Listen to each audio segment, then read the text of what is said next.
അപ്പോൾ രാമായണത്തിലൂടെ നിങ്ങൾ കടന്നു പോകുമ്പോൾ നമ്മുടെ ജീവിതവും രാമായണവും തമ്മിൽ എങ്ങനെ ബന്ധപ്പെട്ടിരിക്കണമെന്ന് ചോദിച്ചു കഴിഞ്ഞാൽ, ഈ കഥാപാത്രങ്ങളെല്ലാം വാസ്തവത്തിൽ വെറും കഥാപാത്രങ്ങളായിട്ട് നിങ്ങൾക്ക് തോന്നരുത്. ഇവരൊക്കെ ചില പ്രതീകങ്ങളാണ്.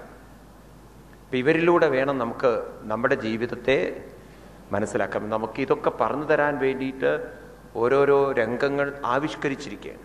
ഇപ്പം ശബരി എന്ന് പറയുമ്പോൾ നിങ്ങൾക്ക് മനസ്സിലാവണം, ചിത്തശുദ്ധിയും മുക്തിയും നേടിയ ആളാണ് ശബരി. മനസ്സിലായില്ലേ? അപ്പം അതുകൊണ്ടാണ് ശബരിമലയിൽ ഇതിന് രണ്ടിനും പ്രാധാന്യം കൊടുത്തിരിക്കുന്നത്.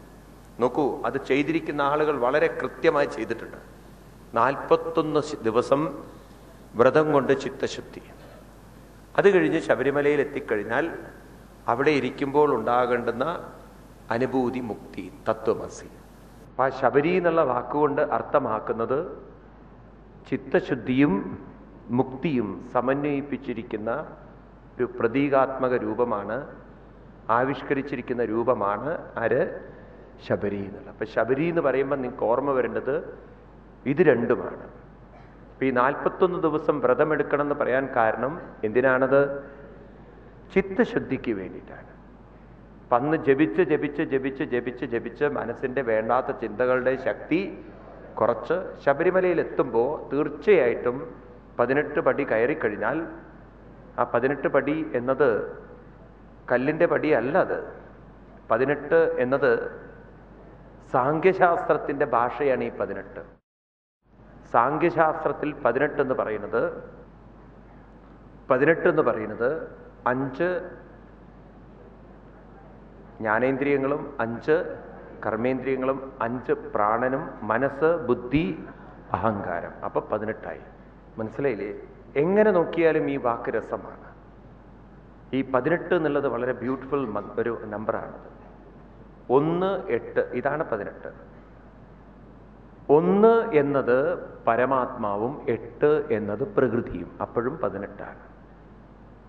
നിങ്ങൾ 8 എന്നതിന് നിങ്ങൾക്ക് അർത്ഥം കിട്ടണമെങ്കിൽ നിങ്ങൾ ഗീത പഠിക്കണം. ഭൂമിരാപോ നലോ വായു ഗം മനോ ബുദ്ധിരേവച അഹങ്കാര ഇതീയമ്മേ ഭിന്ന പ്രകൃതി അഷ്ടത. 8 പ്രകൃതി എനിക്കുണ്ട്. ഇപ്പോൾ 1 എന്നത് പരമാത്മാവും 8 എന്നത് പ്രകൃതിയും. ഈ പ്രകൃതിയെ ഒക്കെ കടന്ന് അവിടെ എത്തുമ്പോൾ മനസ്സും പരമാത്മാവും ഒന്നായിത്തീരുന്ന അനുഭൂതിയാണ് തത്വമസി. അതിൻ്റെ പ്രതീകമാണ് ഈ നെയ്യ് ഒഴിക്കുന്നത്. ഈ നെയ്യ് എന്നത് മനസ്സിൻ്റെ പ്രതീകമാണ്. മനസ്സാണ് നെയ്യ്. രമണ മഹർഷിയെ പോലുള്ള മഹാന്മാര് പറയും, ആജ്യധാരയ ശ്രോതസാസമം. ആജ്യധാരയ, ആജ്യം എന്ന് പറഞ്ഞാൽ നെയ്യ്. യയാദിയും മനസ്സിനെ നെയ്യായിട്ടാണ് ഉപമിപ്പിച്ചിരിക്കുന്നത്. യയാദി തൻ്റെ മക്കളോട് പറയുന്നൊരു ശ്ലോകമുണ്ട്. ഭാഗവതത്തിൽ 9-ാമത്തെ സ്കന്ധത്തിൽ 22-ാമത് അധ്യായത്തിൽ യയാദി ചരിതം വരും. അവിടെ പറയും, എൻ്റെ പ്രിയപ്പെട്ട പത്നിമാരെ, മക്കളെ, ഒന്ന് ഞാൻ മനസ്സിലാക്കേണ്ടത്, കാമം എന്ന് പറയുന്നത് ഉപഭോഗേന ന ശാമ്യതി ഹവിഷാ കൃഷ്ണവത്മേന ഭൂയ ഏവാവി വർദ്ധത്തെ. നല്ലൊരു ഉദാഹരണമാണ്. അനുഭവിച്ചൊരിക്കലും കാമങ്ങളെ തൃപ്തിപ്പെടുത്താൻ എന്നേവരെ ആർക്കും സാധിച്ചിട്ടില്ല. മനസ്സെന്ന് പറയുന്നത് കത്തുന്ന തീയിലേക്ക് നെയ്യൊഴിക്കുന്ന പോലെയാണ്. ഭൂയ ഏവ വിവർത്തത്തെ. വീണ്ടും വീണ്ടും ആളിക്കത്തുകയുള്ളൂ. ആണോ അല്ലയോ? അത് നമ്മുടെ മനസ്സിൽ അങ്ങനെയാണ്. ഒരു സാധനവും കഴിച്ച് തൃപ്തിപ്പെടാൻ നിങ്ങൾക്ക് പറ്റില്ല. പായസം നന്നായാൽ നമ്മൾ പറയും ഒരു ഗ്ലാസും കൂടി നന്നായിരുന്നു എന്ന്. ഒരു ഗ്ലാസും കൂടി കഴിക്കുമ്പോഴേക്കും പറയും ഒരു ഗ്ലാസും കൂടി ആവാന്നുണ്ട്, പക്ഷെ സ്പേസ് ഇല്ല. അപ്പം നോക്കൂ, അപ്പോഴും മോഹം അടങ്ങിയിട്ടില്ല. സ്പേസ് ഇല്ലാത്തത് കൊണ്ട് മാത്രമാണ് നമ്മൾ കഴിക്കാത്തത്. ഒരാളും ഇന്നേ വരെ ഞാൻ പറയണത് കേട്ടില്ല, മനസ്സ് നിറഞ്ഞു. കാരണം മനസ്സിനൊരിക്കലും ഭൂയയേവാ വിവർത്തതേ, വീണ്ടും വീണ്ടും അത് ആളിക്കത്തുകയുള്ളൂ. മനസ്സിനെ ഉപമിച്ചിരിക്കുന്നത് മനസ്സായിട്ടാണ്. അതുകൊണ്ട് ഈ മനസ്സാണ് വിഗ്രഹത്തിലിരിക്കുന്ന ചൈതന്യവുമായി ചേർന്ന് തത്വമസി എന്ന അനുഭൂതി. അതിനാണ് നെയ്യ് കൊണ്ടുപോകുന്നത്. Journey is more happier than the destination. ജേണിയാണ് അതിൻ്റെ സന്തോഷം കൂടുതൽ തരുന്നത്. അതുകൊണ്ട് നിങ്ങൾ ഹെലികോപ്റ്ററിൽ പോകുന്നതിനേക്കാളും രസം നടന്നു ആസ്വദിച്ചു പോകുക, അതിലാണ് രസമുള്ളത്, അല്ലാതെ അവിടെ പോകുന്നതിലല്ല. ആളുകളുടെ വിചാരം അതാണ്, അവിടെ ഹെലികോപ്റ്ററിൽ പോയാൽ അങ്ങോട്ട് തൊഴുതു വന്നാൽ എല്ലാം കിട്ടിയെന്ന്. ഒന്നും കിട്ടാൻ പോകുന്നില്ല. നിങ്ങൾ ശ്രീകോവിലിൻ്റെ ഉള്ളിൽ പോയി പൂജിച്ചത് കൊണ്ടും നിങ്ങൾക്കൊന്നും കിട്ടാൻ പോകുന്നില്ല. എത്രയോ ആളുകൾ പൂജ ചെയ്യുന്നു, എന്തേ അവർക്കൊന്നും മാനസികമായ ഉന്നതിയില്ലാത്തതെന്നല്ല, അവർക്കും ഉണ്ടാവേണ്ടതല്ലേ. അങ്ങനെയൊന്നും പെട്ടെന്ന് കിട്ടുന്നതല്ല ഇത്. ഇത് അവനവൻ്റെ ഉള്ളിലാണ്, പുറത്തല്ല. അപ്പം അതുകൊണ്ട് ഇത് രണ്ടും നിങ്ങൾക്ക് വ്യത്യാസം തോന്നരുത്. പുറത്തും അകത്തും, പുറം ശുദ്ധിക്കും അകം അനുഭൂതിക്കും, ഇത് രണ്ടും സമന്വയിപ്പിക്കണം. അമ്പലത്തിൽ പോകുമ്പോൾ പുറവും വേണം അകവും വേണം. മനസ്സിലായില്ലേ? അങ്ങനെ നമ്മൾ സമന്വയിപ്പിക്കുമ്പോഴാണ് ആസ്വാദനം കൂടുന്നത്. അപ്പം ഇങ്ങനെ മനസ്സിൽ അടിഞ്ഞുകൂടിയിരിക്കുന്ന ആവശ്യമില്ലാത്ത വാസനകൾ, ഇതിനെയൊക്കെ എങ്ങനെയാണ് നമുക്ക് മാറ്റിയെടുക്കുക? അതാണ് ജപം എന്നുള്ളത്. അപ്പം ഈ ക്ഷേത്രത്തിലും മറ്റും പോകുന്നതിൻ്റെ ലക്ഷ്യം എന്താണെന്ന് വെച്ചാൽ നതു മുക്തയെ ശുദ്ധയെ. ഇത് ശങ്കരാചാര്യ സ്വാമികൾ വിവേക ചൂടാമണിയിൽ പറയുന്നതാണ്. ചിത്തസ്യ ശുദ്ധയെ കർമ്മ നതു മുക്തയെ. കൃഷ്ണനും 5-ാമത്തെ അധ്യായത്തിൽ ഗീതയിൽ ഇത് പറയുന്നുണ്ട്. നമുക്ക് നോക്കാം. കൃഷ്ണൻ 2 സ്ഥലത്ത് ഇത് പറയുന്നുണ്ട്. ഭാഗവതത്തിലും പറയും, ഗീതയിലും പറയും. കായേന മനസാ ബുദ്ധ്യാ കേവലൈരിന്ദ്രിയൈരപി യോഗിനഃ കർമ്മ കുർവന്തി സംഗം ത്യക്ത്വാത്മശുദ്ധയേ. സംഘം തെക്തുവ, മറ്റുള്ള ചിന്തകളൊക്കെ വിട്ട്, സംഘം എന്ന് പറഞ്ഞാൽ വേണ്ടാത്തതൊക്കെ വിട്ടുകൊണ്ട് നിങ്ങൾ ആത്മാർത്ഥമായിട്ട് ജപിക്കുകയും ഭാവന ചെയ്യുകയും ചെയ്താൽ എന്ത് സംഭവിക്കും? സംഘം തെക്തുവ. ആത്മശുദ്ധി എന്ന് പറഞ്ഞാൽ മനസ്സിൻ്റെ ശുദ്ധി എന്നാണ്. മനസ്സിൻ്റെ ശുദ്ധി എന്ന് പറഞ്ഞാൽ പഴയ ചിന്തകളുടെ ശക്തി കുറഞ്ഞു കിട്ടും. നിങ്ങൾ നോക്കുകയാണെങ്കിൽ ഇപ്പം ദിവസവും ഒരു 1008 പ്രാവശ്യം ഹരേ രാമ ഹരേ രാമ രാമ രാമ ഹരേ ഹരേ. ഒരാൾ പറഞ്ഞു, സ്വാമി ഞാൻ 1008 2008 പ്രാവശ്യം ജപിക്കാറുണ്ട്. ഞാൻ ദിവസവും 2008 പ്രാവശ്യം ജപിച്ചിട്ടേ പുറത്തിറങ്ങാറുള്ളൂ. നിങ്ങൾ ജപിക്കാറുണ്ടോ? ഞാനല്ല ജപിക്കാറ്, അതിനൊരു ഇൻസ്ട്രുമെൻ്റ് വാങ്ങിച്ചു വെച്ചിട്ടുണ്ട്. ഇപ്പോൾ നിങ്ങൾക്ക് അങ്ങനത്തെ ഒരു മെഷീൻ വാങ്ങിക്കാൻ കിട്ടും. അതിങ്ങനെ ജപിച്ചോളും 2008 പ്രാവശ്യം. നിങ്ങൾക്ക് എവിടെ വേണമെങ്കിലും പോവാം. അപ്പം അതുകൊണ്ട് കാര്യമില്ല. ആര് ജപിക്കണം? അവനവൻ തന്നെ. അപ്പം അതുകൊണ്ട് എന്തിനാണ് ക്ഷേത്രത്തിലും എന്തിനാണ് ഉപവാസങ്ങളും ഒക്കെ ചെയ്യുന്നത് ചോദിച്ചു കഴിഞ്ഞാൽ, ഇതൊക്കെ നമ്മൾ കരുതിയിരിക്കുന്നത് ഈശ്വരപ്രീതിക്കാണ്. ഇതെല്ലാം ഈശ്വരപ്രീതിക്കല്ല, ഇതെല്ലാം ഒരു ദൈവവും പ്രീതിപ്പെടാൻ പോകുന്നില്ല. കൃഷ്ണൻ പറയുന്നത് ഇതെല്ലാം ചെയ്യുന്നത് ആത്മശുദ്ധി എന്നാണ്. ഇതേ ടോപ്പിക് തന്നെ ഉദ്ധവരോടും പറയും. ഏകാദശ സ്കന്ധത്തിൽ 23-ാം അധ്യായത്തിൽ 46-ാമത് ശ്ലോകത്തിൽ അവിടെ പറയും, ദാനം സ്വധർമ്മോ നിയമോ യമശ്ച ശ്രുതം ച കർമാണി ച സൽവ്രതാനി സർവേ മനോനിഗ്രഹലക്ഷണാന്ത പരോഹി യോഗോ മനസഃ സമാധി ദാനം സ്വധർമ്മോ നിയമോ യമശ്ച. ഇതൊക്കെ എന്തിനു വേണ്ടി ചെയ്യുന്നു? സർവാണി കർമാണി സർവേ മനോനിഗ്രഹം എന്നാണ്. മനസ്സിനെ നിഗ്രഹിക്കുക എന്ന് പറഞ്ഞാൽ വേണ്ടാത്ത ചിന്തകളെ ഇല്ലാതെയൊക്കെ നിഗ്രഹിക്കുക. ഇതാണ് നമുക്ക് ചെയ്യാനുള്ളത്.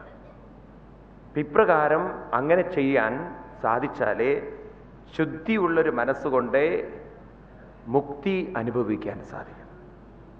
അതുകൊണ്ടാണ് ധ്യാനം ചെയ്യുന്നതിന് മുമ്പ് നിങ്ങളുടെ മനസ്സ് ധ്യാനത്തിനായി യോഗ്യമാവണം. അപ്പം ഏത് മനസ്സിനാണ് ധ്യാനം ചെയ്യാൻ സാധിക്കുക ചോദിച്ചു കഴിഞ്ഞാൽ, ഏത് മനസ്സിലാണോ വേണ്ടാത്ത ചിന്തകളുടെ എണ്ണം കുറവ്, വേണ്ടാത്ത ചിന്തകളുടെ പ്രഷർ കുറവ്, അപ്പം നമ്മളൊക്കെ ധ്യാനത്തിനിരിക്കുമ്പോണ്ടല്ലോ ഈ പുട്ടിൻ്റെ കുറ്റിയിൽ നാവി വരുന്ന പോലെയാണ് സാധനം വരുന്നത്. വേണ്ടാത്ത ചിന്തകൾ ഇങ്ങനെ പൊങ്ങി പൊങ്ങി വരികയാണ്. ധ്യാനം ചെയ്യുമ്പോഴേക്കും എന്തൊക്കെ ഓർമ്മശക്തിയാണ് പലർക്കും കിട്ടുന്നത്. മോള് വിളിച്ചിട്ടുണ്ടാവുമോ, മൊബൈൽ ഫോണിൽ മിസ് കോൾ വന്നിട്ടുണ്ടാവുമോ, അവർ വന്നിട്ടുണ്ടാവുമോ, ഇവർ വന്നിട്ടുണ്ടാവുമോ, ഇവിടെയാണെങ്കിൽ റൂം അടച്ചിട്ടുണ്ടാവുമോ, പെട്ടി അടച്ചിട്ടുണ്ടാവുമോ, ഈശ്വര പണം അവിടെ തന്നെയാണോ വെച്ചത്, ഇന്നലെ ഞാൻ പുറത്ത് വെച്ചിരുന്നല്ലോ, അകത്തേക്ക് വെച്ചോ. ഇവിടെ ഞാൻ പറയുന്നത് മൂലാധാരത്തിലേക്ക് ശ്രദ്ധ കേന്ദ്രീകരിക്കുന്നു. പെട്ടിയിൽ നിന്ന് മനസ്സ് പുറത്ത് വരണ്ടേ?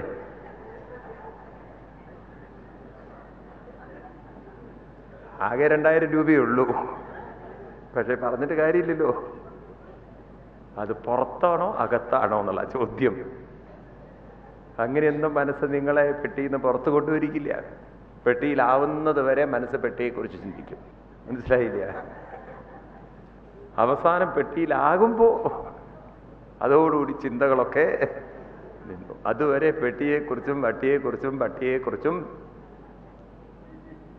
നോക്കൂ. നിങ്ങൾ വീട്ടിൽ പട്ടി വളർത്തുന്നവർക്ക് അതും പ്രശ്നമാണ്.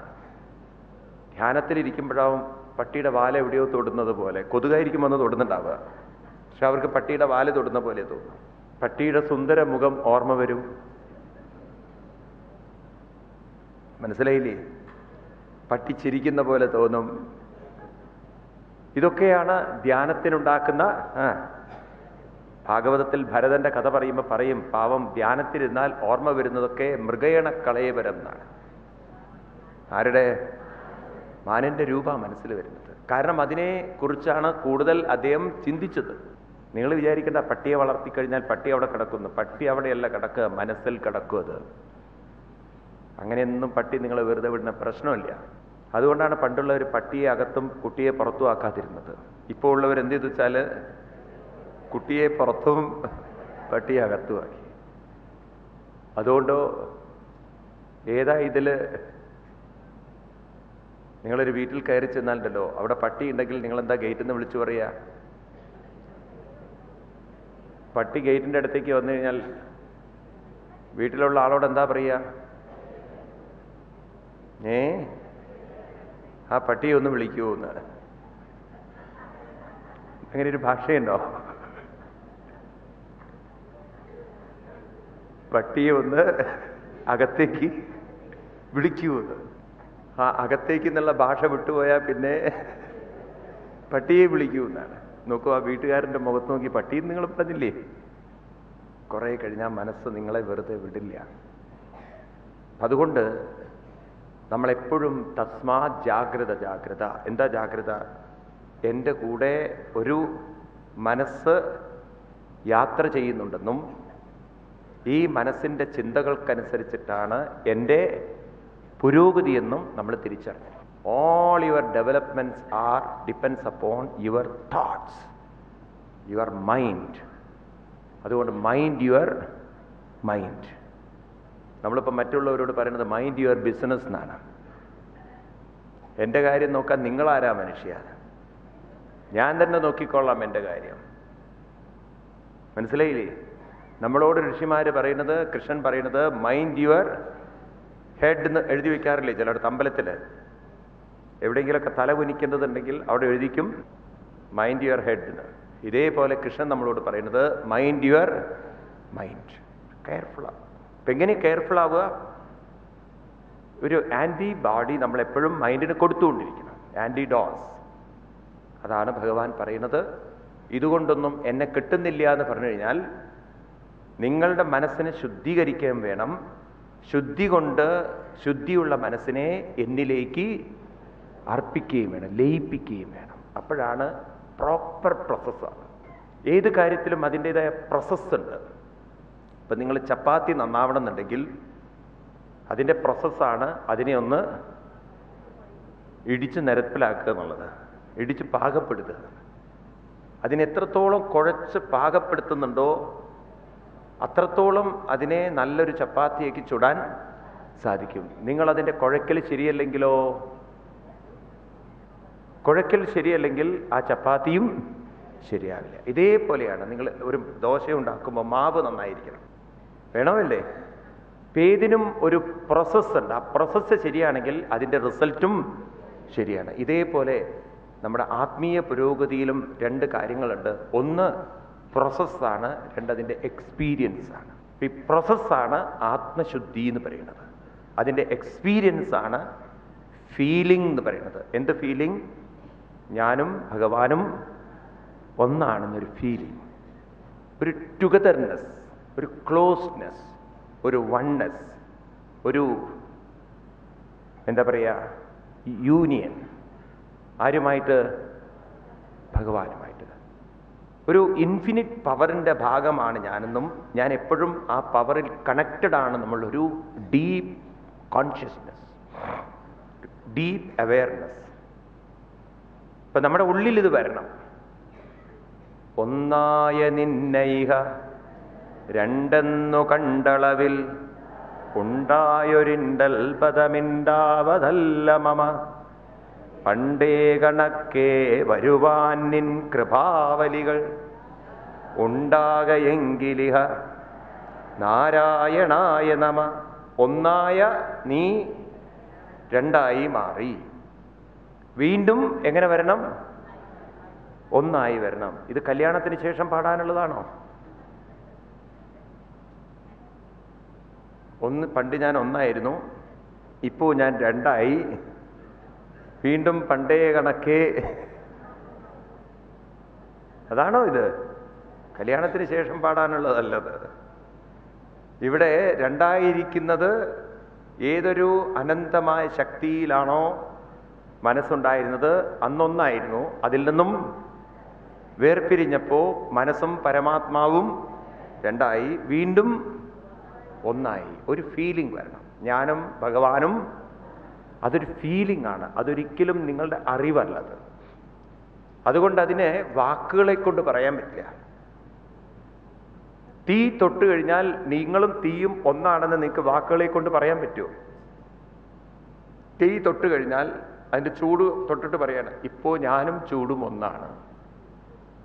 നിങ്ങൾ പറയേണ്ട കാര്യമില്ല, നിങ്ങൾക്കത് അനുഭവമാണ്. ഉച്ചയ്ക്ക് ജിലേബി കഴിക്കുന്ന സമയത്ത്, അത് വായിലേക്കിടുന്ന സമയത്ത് നിങ്ങളും മധുരവും ഒന്നാണ്. ജിലേബി വായിലിട്ടിട്ട് 1 മിനിറ്റ്, ഇപ്പോൾ ഞാനും മധുരവും ഒന്നാകുന്നു. നമുക്ക് വേണ്ടി കഷ്ടപ്പെട്ട് ഇടിച്ചു പിഴിഞ്ഞ് പായസമല്ലേ എന്ന്. നമ്മളൊക്കെ കുടിച്ചില്ലെങ്കിൽ പിന്നെ ആരാ കുടിക്കുക അത്? അപ്പം അവർക്ക് അതൊക്കെയാണ്. ഒരാൾ ഇടിയണതും പിഴിയണതും വേർക്കുന്നതും നമുക്ക് വേണ്ടിയിട്ടേ. അപ്പം നമുക്ക് വേണ്ടി കഷ്ടപ്പെട്ട് ഇത്രയൊക്കെ ഉണ്ടാക്കി വെച്ചിട്ട് നമ്മൾ കഴിച്ചിട്ടില്ലെങ്കിൽ, അപ്പോൾ മധുരം കഴിച്ച് മധുരവും നിങ്ങളും ഒന്നാവുമ്പോൾ നിങ്ങൾക്കത് പറയേണ്ട കാര്യമില്ല, അതൊരു അനുഭവമാണ്. അതുപോലെ മെഡിറ്റേഷൻ എന്നത്, ശ്രദ്ധിക്കണേ, മെഡിറ്റേഷൻ എന്നത് ഒരിക്കലും ഒരു പ്രവൃത്തിയല്ല, അനുഭവമാണ്, അനുഭൂതിയാണ്. അതുകൊണ്ട് അതിനെ വാക്കുപയോഗിച്ചത് ജ്ഞപ്തി എന്നാണ് വാക്ക്. ജ്ഞാനം എന്നല്ല ഉപയോഗിച്ചത്. ജ്ഞാനം എന്നതിന് അറിവെന്നും, ജ്ഞപ്തി എന്നൊരു വാക്കുണ്ട് സംസ്കൃതത്തിൽ. ജ്ഞപ്തി, ജ്ഞാന, തി, ജ്ഞാനത്തിൻ്റെ ജ്ഞാ, പിന്നെ പ്തി. ഭാഗവതത്തിൽ മുചുകുന്ദൻ പറയുന്നൊരു വാക്കാണ് ത്വം ജ്ഞപ്തി മാത്രം എന്നാണ്. ഒരു അനുഭൂതിയുടെ വാക്കാണ്. അപ്പൊ എന്താ പറയുന്നത് വെച്ചാൽ, ഭഗവാൻ എന്ന് പറയുന്നത് ഭഗവാനെ അങ്ങ് അനുഭൂതിയാകുന്നു എന്നാണ്. ഒന്നാണെന്ന അനുഭൂതിയാകുന്നു എന്നാണ്. ഇത് നമ്മൾ പരിശീലിച്ചെടുക്കേണ്ടതാണ്. ഭഗവാനും നമ്മളും ഒന്നാണെന്നത് ഒരു അനുഭൂതിയാണ്. ഇപ്പം നമ്മൾ കണ്ണടച്ചിരുന്നാൽ കുറച്ചു നേരം ഒരു അനുഭൂതി വരണം. ഞാനും പക്ഷേ ആ അനുഭൂതി വരണമെങ്കിൽ ആർക്കാണ് ആ അനുഭൂതി ഉണ്ടാവുകയെന്ന് ചോദിച്ചു കഴിഞ്ഞാൽ, മനസ്സിന് അത്രയും ശുദ്ധിയുള്ളവർക്കേ അനുഭൂതി കൂടുള്ളൂ. മനസ്സിന് ശുദ്ധി ഉണ്ടാവണമെന്നുണ്ടെങ്കിൽ മനസ്സിൻ്റെ ചിന്തകളുടെ എണ്ണം കുറയണം, അതിൻ്റെ ശക്തി കുറയണം. അതിൻ്റെ ശക്തി കുറയണമെന്നുണ്ടെങ്കിൽ നിങ്ങൾ മനസ്സിനെ ശുദ്ധീകരിക്കാനുള്ള കാര്യങ്ങൾ നേരത്തെ ചെയ്തിരിക്കണം. അതായത് ഒന്ന് ഫൗണ്ടേഷനാണ്, രണ്ടാമത്തത് കൺസ്ട്രക്ഷനാണ്. ഫൗണ്ടേഷൻ ഇല്ലാതെ നിങ്ങൾക്ക് കൺസ്ട്രക്ഷൻ ചെയ്യാൻ പറ്റില്ല. അപ്പം ശുദ്ധി ഉണ്ടെങ്കിലേ, ചിത്തശുദ്ധിക്ക് ഞാൻ എന്തു ചെയ്യൂ, പുരാധീശനെ സേവ ചെയ്യൂ. കേട്ടിട്ടുണ്ടോ നിങ്ങൾ? അഞ്ജന ശ്രീധര ചാരുമൂർത്തേ അഞ്ജലി കൂപ്പി ദുഃഖമൊടുക്കുന്ന തമ്പുരാനെ തൃക്കഴിൽ ഞാനിതാ കുമ്പിടുന്നേ, ദുഃഖമൊടുക്കുവതിനെന്തു കാരണം. അങ്ങനെയാണതിങ്ങനെ പോകുന്നത്. അപ്പൊ ചിത്തശുദ്ധിക്കു ഞാൻ എന്തു ചെയ്യൂ, വായുപുരാധീശനെ സേവ ചെയ്യൂ. മനസ്സിലായില്ലേ? ഇങ്ങനെ മനസ്സിന്റെ ശുദ്ധീകരണം സംഭവിച്ചു കഴിഞ്ഞാൽ പിന്നെ ധ്യാനം അവർക്ക് എളുപ്പത്തിൽ സാധിക്കും.